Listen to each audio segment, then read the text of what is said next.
What's going on, everyone? Hello, and welcome back to another episode of Brain Gains, the show that is normally brought to you live from Bodybuilding.com headquarters. My name is Tyler, and it is great to have you here. Thank you all for joining us. This is actually our 10th episode from home. I think it's kind of starting to get a little bit more cozy, a little bit more comfortable, a little bit happier, and it's great to have everyone here. Last time we did this episode, we were getting absolutely flooded with questions and comments and stuff, so thank you all for that and being a part of this little experiment that we've been doing. Our area here around Boise is still kind of in question about what our next step is for reopening, so we're still trying to figure out when we're going to be back in the studio, when everything's going to come back to like normal. So anyway, thanks for bearing with us. I know like my office upstairs is probably not the optimal way for you to learn about nutrition and exercise, so thank you for being here and being a part of this. We appreciate it a lot. But anyway, for those who have never been here before, my name is Tyler McGlasson. I work at Bodybuilding.com in the regulatory compliance department, and what that means is it's my job to make sure that all the products that are on the website and all the copy that you can read and all the videos that you watch, everything falls within line of the FDA and FTC regulations that govern our industry. And then I do a lot of the science research for our products as well with clinical studies and stuff like that. So if you have any questions about that, again, please feel free to ask. This is Brain Gains, where we talk about nutrition and exercise and everything in between. Today we are going to be talking about intro workouts. So if you have questions about those, please feel free to throw those in chat. If we don't get to your question today, which is entirely possible, please feel free to send us an email. We have an email set up just for this show at brain.gains@bodybuilding.com. So send me a question there and I will get back to you. We had some really, really great follow-ups to the last couple of episodes, and it's been really great talking to people after the show. So send me an email there, brain.gains@bodybuilding.com. I would love to hear from you over there. So, like I said, today we were talking about intro workouts. So if anyone has any questions about nutrition to take during your workout or even right before and right after, we can talk about that as well. But intro workout is kind of the name of the game today. So the first thing I wanted to talk about is actually something we've touched on multiple times over the course of the summer because it is super duper important. And remember, nutrition is everything that you consume. So today we're going to start with our good friend water. So water is super important to making sure not only that you stay hydrated, but hydrated also helps with a couple of other things, including heat regulation and even the intensity of your exercise. So during the summer, especially, staying hydrated and staying on top of your heat regulation when you are working out can be particularly difficult. This is becoming especially common now that people are spending more time working out outside. I know a lot of the gyms are closed right now, so many have done a really awesome thing and taken to the streets with their exercise. So they're outdoors working out, whether it's in their yards or in their garages or out at the park or what have you. But this kind of puts you at risk for increased sun exposure, increased heat. And so I urge you to be aware of the dangers of not having proper hydration when you're doing that. So this is also especially true if you are at the gym and you are covering your face with a face mask. You are unable to heat regulate quite as well if you have a mask on your face, so make sure you keep that in mind as well. So generally, if you're working out and your workouts are anywhere from 45 minutes to an hour and 15 minutes, I know a great deal of people who exercise kind of fall into that window of exercise length. And generally speaking, your body is not going to lose a catastrophic amount of water in that time. And that even counts if you're working out really hard. It's difficult to lose enough water in that period of time through sweat to cause real issues.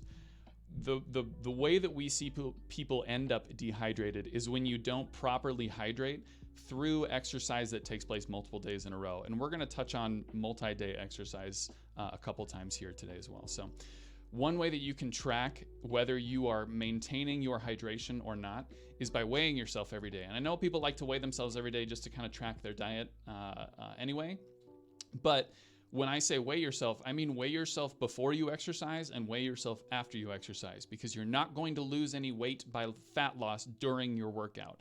All the weight that you lose between the beginning and the end of your exercise is going to be water weight. And so you want to make sure that the water that you consume matches or overmatches the amount of weight that you have lost during the exercise that you have completed.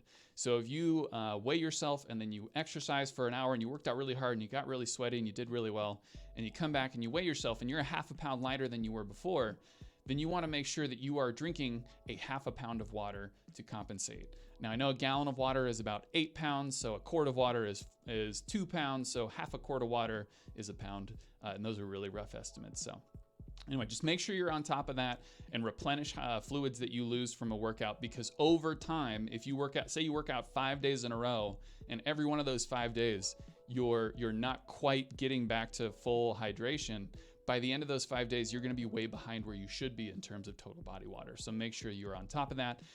Even decrements as little as 2% of your body weight in water lost can cause meaningful and significant decreases in intensity, meaning you will not be able to max out at as much weight. You will not be able to run as fast. You will not be able to work as hard if you have lost 2% of your body weight in water over that time. So please make sure you stay hydrated. It's much safer. Before we move on to the next section, let's answer a couple questions. Can I use pre-workout every day? You probably could. I know that if you take pre-workout every day, you're going to be exposing yourself to a very high degree of caffeine every day, and you can become sensitized to caffeine. And what that means is that you will need to consume more and more caffeine in order to get the same kind of rush from it. Your body becomes better at dealing with the amount of caffeine that you consume. And so if you have pre-workout every day, that sensitization may take place quicker, but there are no other ingredients in pre-workouts that I know of to cause any sort of similar effect. So I don't see why you could not. What ingredients should I look for in a good intra-workout? We will talk about those. Good question. What are the benefits of an intra-workout? We will also talk about that. Love the poster behind you. Huge Fallout fan. Thank you very much. Destiny as well. Where are my Guardians at? Can I mix a scoop of pre-workout and BCAA together and use it as an intra-workout? You could. That would be a lot of caffeine to consume in the middle of the workout, but caffeine is one of our ingredients to think about. Okay, so an intra-workout, the purpose of this drink or product or however you like to, the purpose of consuming anything during a workout is to make sure that you can maintain the intensity that you want to hit for as long as possible. For most people who do short, like high intensity interval workouts, or, just kind of go to the gym and lift some weights and go home and continue with their day, intra workouts may not be 100% necessary. Intra workouts are most important for the elite athletes who are working out either multiple times a day or doing very extended workouts, 2 to 3 hours, where the stores of energy and hydration and electrolytes that you keep in your body are not enough to keep up with a singular workout. And so we're going to talk about 4 specific categories of ingredients today besides water. We're going to talk about electrolytes, we're going to talk about carbohydrates, we're talking about amino acids, and we're going to talk about caffeine. And caffeine is not one of those things that you need, but is one of the things I want to talk about because it may be helpful. But like I said, you don't need caffeine. It may be a motivator, may help you feel better, help with fatigue. So we're going to talk about that. First, we're going to talk about electrolytes. So there's a very kind of skewed idea of electrolytes, but electrolytes are basically minerals. They're charged minerals. Usually we have potassium, sodium, chloride, magnesium, and calcium. There it is. I nailed it.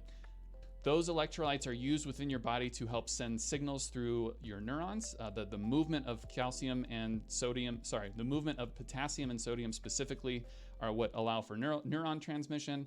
The movement of calcium specifically is what allows for muscle contraction. All of these things have very, very important roles in the body, and their roles are, let's see, how do I say this? Their action is completed by movement and change in concentration of those ions in particular places of the body. Now, concentration is the key word here because you want to make sure that you have the right amount of these electrolytes in your body, and you also want to make sure you have the right amount of water in your body because water being present or not also changes the concentration.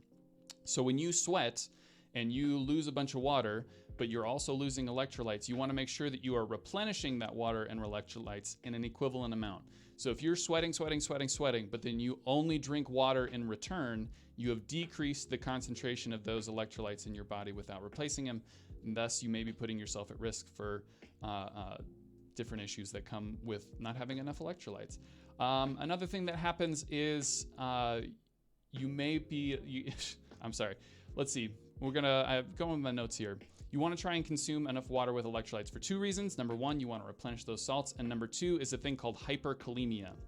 So I actually probably should have put hyperkalemia in the hydration section, but hyperkalemia means too much potassium. Hyperkalemia, too much potassium.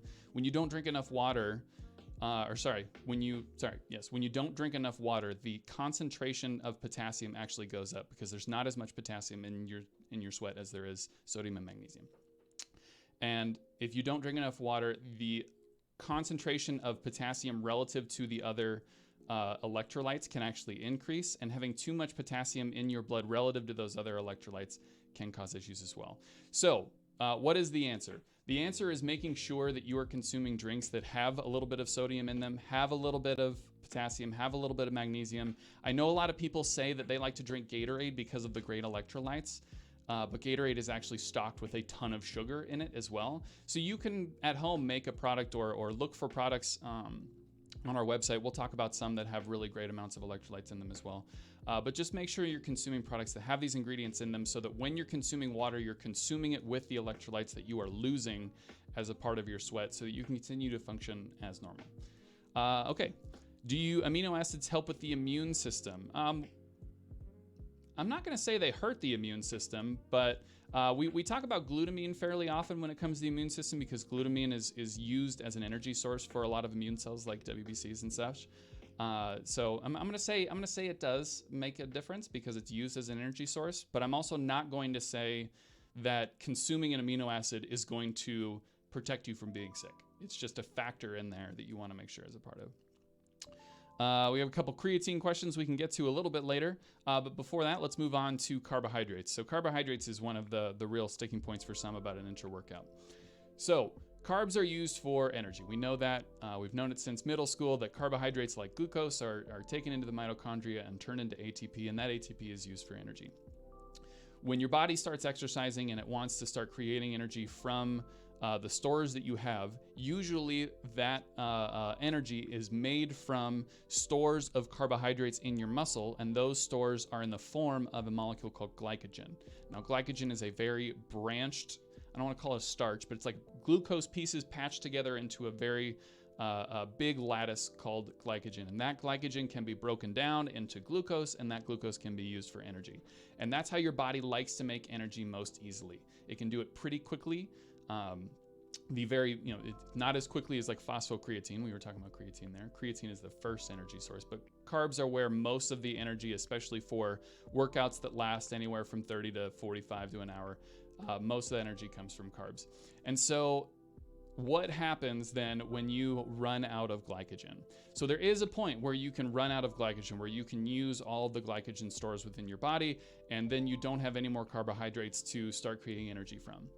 So there's a couple things you can do. Number one, your body will automatically switch to pulling energy not from carbs, but instead from fat and amino acids. And this is where a lot of people try and get to with their cardio. They want to burn through as much carbs as they can so they can start burning fat. But fat is most commonly burned in exercise intensity ranging from about 55 to 65-ish%. But carbs are mostly used for high intensity exercise, so that's kind of what we're focusing on right now. Secondly, what you can do is you can consume carbohydrates to get carbs into your blood, and blood carbohydrates will also be used for energy. So what I've found, and I think there's a guidance on this available through ISSN, is that if you're going to be working out any more than an hour and 20 minutes, then you might consider having a few carbohydrates as a part of your intra-workout consumption, because then you are giving your body the energy that it needs to work out with the highest intensity. One of the things that people don't realize is that once you switch energy systems from carbohydrate to fat, especially if you are not already on the keto diet, if you have to switch to fat in order to start making energy, your maximum intensity is going to go down. Your body just isn't able to create that burst energy effect from something like fat, because fat, while you can use it for energy just fine, it's slower and it's not quite as efficient. When I say efficient, it's just you can't use that to like run away from something nearly as well as you can, or you can't use it to lift as heavy weights. Carbohydrates are really a great source of that fast, high-intensity energy that you need to exercise. Will says, I'm on my feet 8 hours a day in the dairy department. Nice job, bud. Lifting, running, walking fast, unloading pallets all by myself. What's best to keep me moving? The best thing to keep you moving is a great diet with a high amount of protein and a strong amount of carbs. If you are feeling tired at the end of the day, that could be a couple things. Number one, it could be the amount of sleep you're getting. Number two, it could be just muscle fatigue that happens over the course of the day. But if you feel like you want a nutritional intervention, having carbohydrates as a part of your meal plan is important.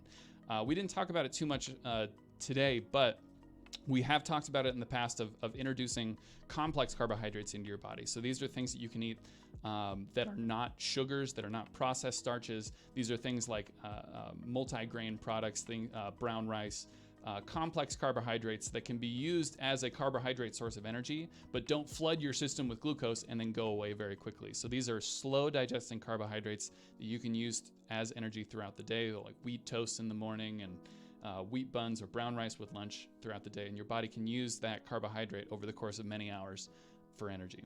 Also, like I said, a high protein diet is also very great. Let's see, how important is adding an intra-workout carb supplement in terms of muscle gain? So muscle gain, when we're talking about intra-workout, is going to come down to the amount of intensity that you can apply to your workout or not.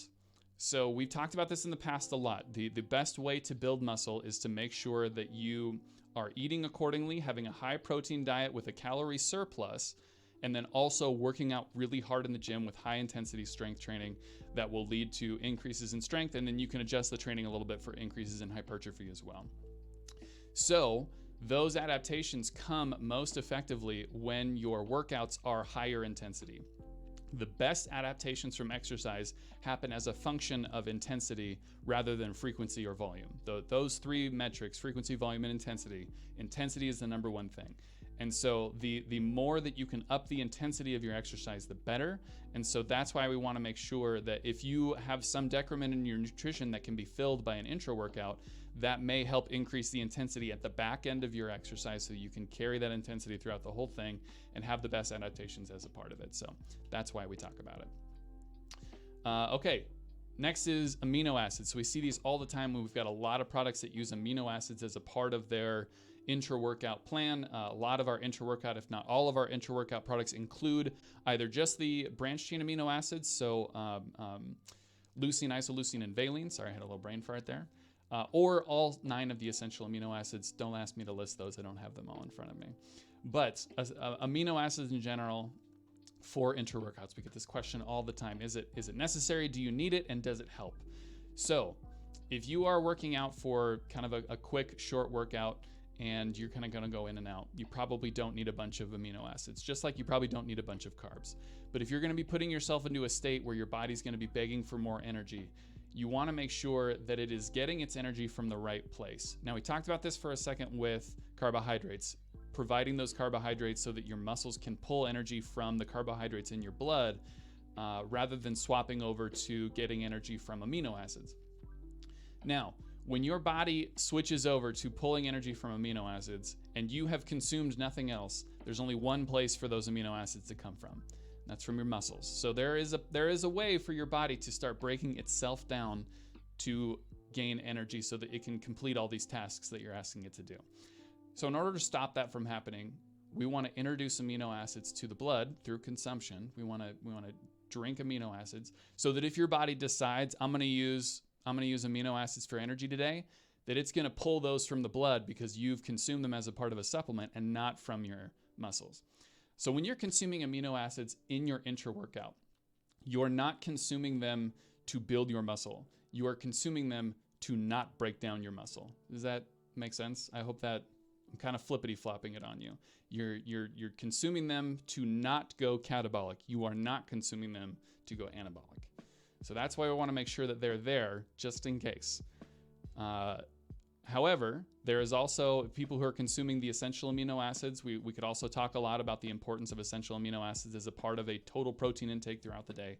And those are important questions as well. We did a really good episode on protein 2 weeks ago. So if you guys check out the Brain Gains playlist on our Bodybuilding.com YouTube channel, we just did a great episode on protein and I talked about all the amino acids there, so you can check that out.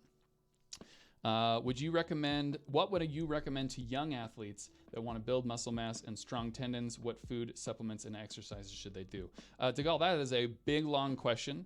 But the biggest thing is to make sure that young people are getting great nutrition with a high protein diet. I am not a doctor, and so I can't tell your kid when they need to start lifting weights. I don't have those answers for you. We don't like to promote supplement use to kids because all of our products say for use for people over the age of 18. So I'm not going to go out on a limb and change that.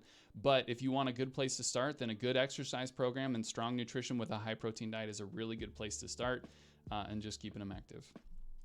Do amino acids cause kidney issues? No, you consume amino acids every day as a part of every protein intake that you have.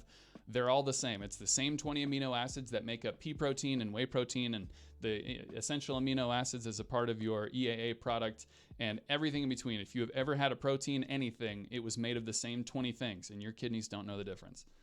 Okay, the last thing we wanted to talk about today was caffeine. Now, remember I talked about caffeine is not something that needs to be a part of an intra-workout.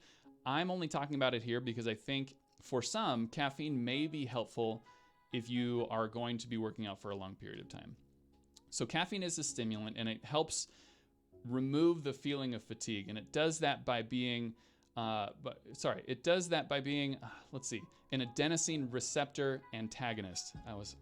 Glad I pulled that out. That was going to be a tough one. An adenosine receptor antagonist. So an adenosine receptor is a receptor that your body will stimulate when it starts getting fatigued. And an adenosine receptor stimulation tells your brain, I'm getting tired. So if you are getting fatigued from your workout, you are probably getting stimulation of your adenosine receptors. Now, caffeine blocks that receptor. It makes it so that your body doesn't know if it is being activated or not. It keeps it from being activated. And so there is a version here where you may be able to exercise more, you may be able to exercise longer or harder because caffeine is keeping you from feeling tired. Now, fatigue in and of itself is very subjective. That's why fatigue reducing products are very difficult to test because everyone perceives fatigue differently, and fatigue is very subjective.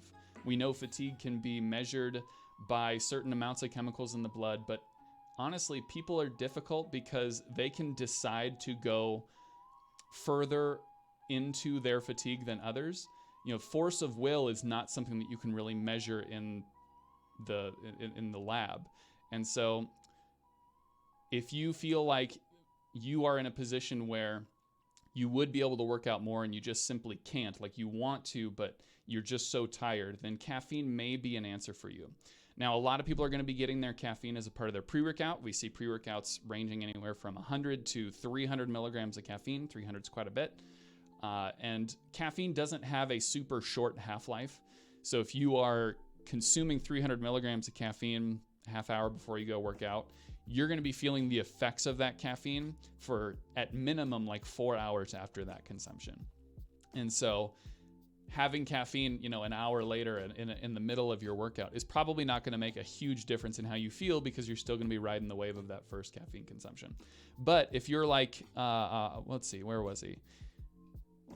Which question was this? If you're like our friend Will on Facebook and you're on your feet for 8 hours a day, then absolutely caffeine can make a difference because you will be past the half-life of that initial consumption of caffeine, and maybe by the end of the day you need a little bit of a kick to get to the end, and that will allow for greater adaptation because of the greater amount that you were able to complete because of the decreased amount of fatigue. So question is, how much caffeine should I be getting throughout the day? So this is another one that is also pretty subjective. Many people react to caffeine very differently from each other. Some people take 100 milligrams of caffeine and they feel wired and ready to go. My wife is one of those people that she does not need very much caffeine before she is up and running and good. And there are other people that I have worked with in the past where they can consume 600 or 800 milligrams of caffeine in a day and still feel tired. Now, do not consume that much caffeine. That is a lot.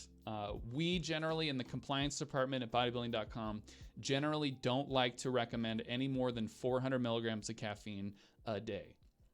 That doesn't mean per serving, that means total in a day. So we don't like having any products on site that recommend the consumption of any product in an amount of times per day that would exceed 400 milligrams. So if you have a product that contains 200 milligrams of caffeine, we don't like it when that product says take 1 to 3 times a day, because that 3 times would make it so that it is more than the 400 milligrams.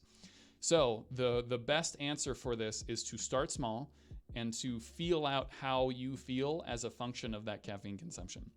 So a single cup of coffee has about 80 milligrams of caffeine in it, depending on the roast, 80 to 100 milligrams.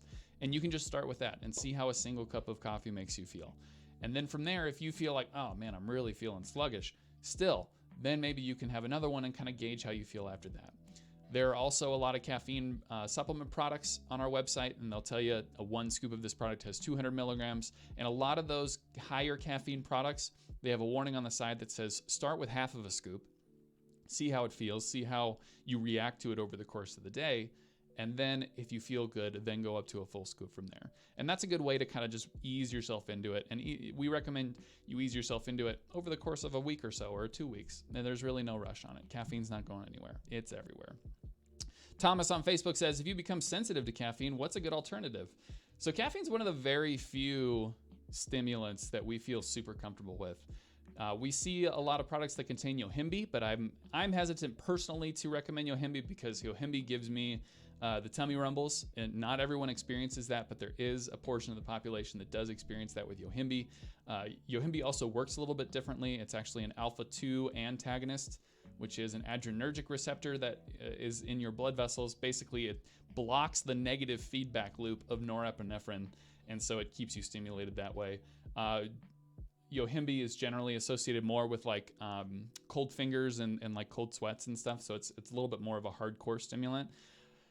However, if you're just trying to get off of caffeine in general, then the best advice I can give you is to go to sleep a little bit earlier, put your phone away a little bit earlier, try and sleep generally a little bit more, and then make sure that your diet is decreasing the amount of simple sugars that you're consuming. Focus more on complex carbohydrates, because then you're not going way up and way down with the amount of carbohydrate that your blood has access to.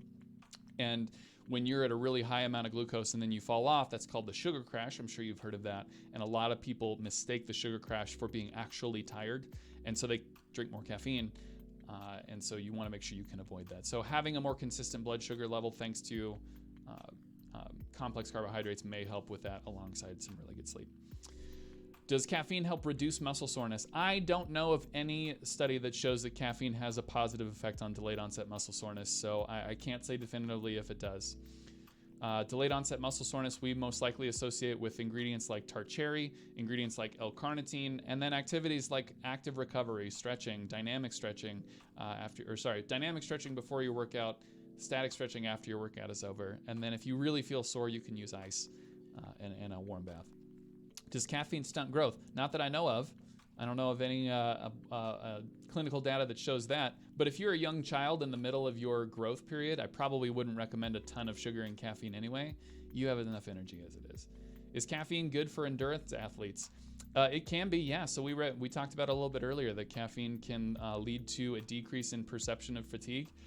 The data around caffeine, though, is a little bit more serious when you get to elite athletes. So when we're talking about the highest of the high athletes, and they wanted to see what it would take for caffeine to actually make people run faster or work harder, they were recommending, like the general recommendation for increases in elite athlete strength and exercise are like 3 to 6 milligrams per kilogram of body weight. Now, it doesn't sound like very much when I say 3 or 6, but let's take into account that I weigh about 100 kilograms, so weigh a little bit more than 100 kilograms. So that means that in order to get the best benefit out of caffeine, I need to consume anywhere from 3 to 6 milligrams of caffeine per kilogram. So they're suggesting anywhere from 300 to 600 milligrams of caffeine in order for me to feel the best improvement from caffeine. And that's 600 milligrams. I'm going to be really cracked out because of 600 milligrams, and that could really put me in a place I don't want to be in. So generally recommending you want to go on the lower end of that. 3 milligrams per kilogram is definitely where I'd want to start, and then see if that makes you feel like you're exercising better. You can track your metrics and see if you are improving as a function of it. And then if you feel like you can handle more, then you can work your way up. But like I said, we don't like to recommend more than 400 milligrams of caffeine per day. All right, last question before we move on. Can caffeine keep you from adding muscle? The only way I could answer that question yes is if you are consuming so much caffeine that it keeps you from sleeping. And as we have talked about many times before, sleep is absolutely essential to growing muscle. Sleep is when your muscle grows. So if you are caffeining yourself to the point where you are sleeping less than 7 or 8 hours a day, then it will absolutely keep you from growing muscle. The act of consuming caffeine and caffeine itself to my knowledge, doesn't have a actual negative effect on muscle protein synthesis. I don't think those chemicals interact. I'm not going to say they don't because I'm not sure, but I don't know of any connection there. So thank you everyone for your questions. Like I said at the very beginning of the episode, if you have more questions or want to talk or want to learn or want to discuss, hit me up at brain.gains@bodybuilding.com. I'm happy to start a conversation with you there and would love to hear your thoughts on what we talked about today with intra-workouts. So thank you for that. We did throw out the question to our YouTube community. Shout out to YouTube community. Thank you for being a part of the questions that we post. It's always funny to hear what people have to say. So in spirit of intra-workouts, we asked, what do you drink during your workouts? And we got some really great answers. We got things like water and coffee and Jaeger bombs and the blood of my enemies and of course pre-workout. So thank you everyone and best of luck to those who consume the blood of their enemies as an intra-workout. I hope that you gain the power of your enemies in the process. So thank you for that. So before I let you go today, a lot of people asked what intra-workout products and ingredients we should be on the lookout for. So of course I have a couple of intra-workout products I wanted to show you. Number one is our good friend Chris Gethin made in Cage. This is BCAA's citrulline coconut water powder, which is a great way of dispersing electrolytes as a part of a product, and then a little bit of caffeine. So there you go. That's pretty much everything we talked about from today. This comes in blue raspberry, cherry lemonade, and watermelon. Check it out, in Caged from Caged Muscle. Number two is NutriBio Intra-Blast. So this is all 9 of the essential amino acids. It's got betaine, which is an ingredient that we've studied for increased muscle strength. And we can talk about betaine a little bit more on a different day, or send me an email if you have questions about it. Also electrolytes, and it has 7 flavors. There's a lot of different things to choose from, including the dragon fruit candy and grape berry crush. Very good stuff. Make sure you check it out. Let's see, what's next? Next we have Extend Sport. So Extend is BCAAs, also with betaine like we mentioned before, and then electrolytes, and it comes in blue raspberry ice and strawberry kiwi splash. Next, we have the Alpha Lion Gainoraid. So shout out for an awesome name, the Gainoraid. This is EAAs with electrolytes and coconut water powder. They have the Grape Melon Gainz and the Leg Day Limeade. So make sure you check out Alpha Lion right there. Next, we have the Olympus Lifestyle EAA drip. So this is all of the essential amino acids with estrogen to help with absorption. But they've got really good flavors like green apple candy, pineapple, and lemon lime. And also really, really cool labeling. So I really respect the designer on that one. That's good. And then finally, we have Nutrex. So make sure you check out Nutrex EAA plus hydration. That's EAAs plus coconut water powder plus taurine. And that comes in apple pear, blood orange. So there you go. If you wanted to learn a little bit more about what intra-workout products we have for you, there you go. If you like Cellucor and Extend, so we talked about the Extend Sport right there, they're up to 25% off. Optimum Nutrition is up to 25% off. And also our Bodybuilding.com signature is up to 25% off, except for the bars. Sorry guys, the bars are not available today. One big thing before I let you go, the supplement awards are coming. Everyone loves the annual supplement awards where we like to shout out and reward the #1 companies that we have on our site, #1 products, #1 people. So make sure you be on the lookout on our socials, on our Instagram and Twitter and Facebook. We're going to be opening the voting very soon. So make sure your eyes are peeled for voting next week of the supplement awards. Hopefully we'll see you there. And then finally, our workout spotlight of the week. I wanted to share with you guys the Ready for Anything, Volume 1, 2, and 3. We talked about this a few weeks ago, but I just wanted to bring it back up. So, Ready for Anything, Volumes 1, 2, and 3 incorporates the use of kettlebells into your routine. Starting with 1 kettlebell in Volume 1 and 2, and then you'll finish strong with double kettlebells in Volume 3. Each volume is about 2 weeks long, includes active recovery into your program to get fit with only 1 or 2 pieces of equipment. So if you're at home right now and you say you've transitioned to working from home, like your good friend Tyler, and you're looking for a great way to get fit with only a single kettlebell, or maybe you have 2 kettlebells, super. This is how you're gonna do it. So no matter how much you have going on, you can always do these workouts. Total body training is absolutely achievable with only 2 kettlebells, and the knowledge you'll gain can be utilized at home in the future. So make sure you check it out, guys. Anyway, like I said, that's all I got for you today. Thank you everyone for being a part of this episode where we're talking about intra-workouts. One more time, if you have any interest, please feel free to send us an email at brain.gains@bodybuilding.com. If you have any interest in any of the products that we talked about, I'm sure those links are in chat or in the description down below.